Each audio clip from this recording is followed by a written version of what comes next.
Welcome back to our channel. In today's captivating video, we're delving into the world of financial wisdom with none other than Robert Kiyosaki, the brilliant mind behind the renowned book Rich Dad Poor Dad. Get ready to embark on a journey of financial education and enlightenment as we dissect Kiyosaki's invaluable insights and draw from his vast reservoir of experience. From his thought-provoking concepts to his game-changing perspectives, we're here to unravel the secrets to achieving financial success. So sit back, relax, and get ready to absorb the wisdom of one of the most influential voices in the realm of finance. Let's dive in and enjoy the video together. Well, I'm a big advocate for financial education. So in the 1970s, when I got out of the Marine Corps, my rich dad had me take two things. I had to learn how to sell, because sales equals income. And then I had to learn how to invest in real estate, because real estate is debt. So most people say, live debt free. I had to learn to use debt as money. And as you guys know, in 71, Nixon took the dollar off the gold standard and the US dollar became debt. So I do almost everything opposite of what the pundits say. I'm not debt free. I use debt as money to acquire real estate, and that minimizes my taxes. That's what I do. Well, what was lesson number one in Rich Dad Poor Dad? Rich don't work for money. Right. The reason is money is toxic. After 1971, people who work for money are getting poorer, because the way your wealth is sucked out of you by the Fed, by the US Treasury, and by our government and our school system is the people that work for money get poorer. The people that save money get poorer. And the people that invest in stocks, bonds, mutual funds, and ETFs, they're temporarily rich. But in a flash, you can lose it all. The higher your financial IQ, you don't need money. So if you need money, you're not using your brain or something, because it doesn't take money to make money. And that's one of the biggest lies they tell you. So since 1973, I've not had to, I use debt, I use my own money. I just borrow money to get rich.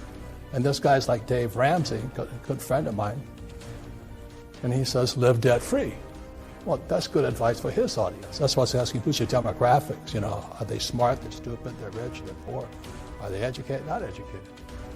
But so many people want to get rich, but they have horrible teachers. And then they work for fake money. The US dollar is fake. They print trillions of it every month or day. And then you buy these fake assets. I don't touch that stuff. But the average person should. So that's why demographics and a person's desire to be rich is probably more important than their education.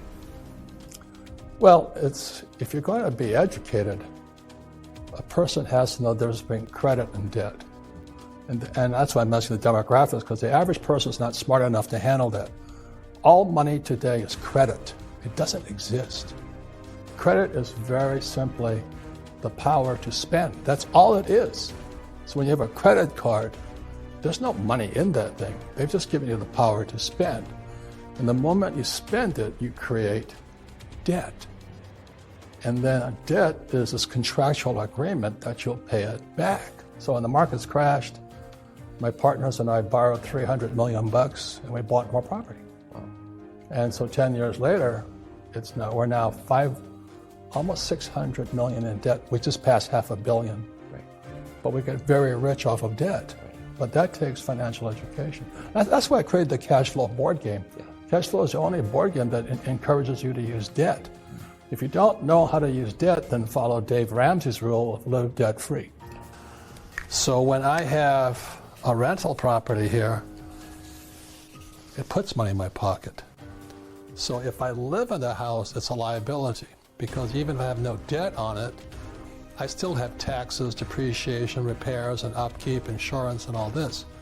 When I rent a property, I've done a good job buying it and structuring it. Every month it sends me money. So I started off when I was 25, I had a little one-bedroom condo. And it put $25 in my pocket. It was a start. So this was good debt. You see, the debt also went out and paid, but it also put $25 in my pocket. So net, I was making money from my little house.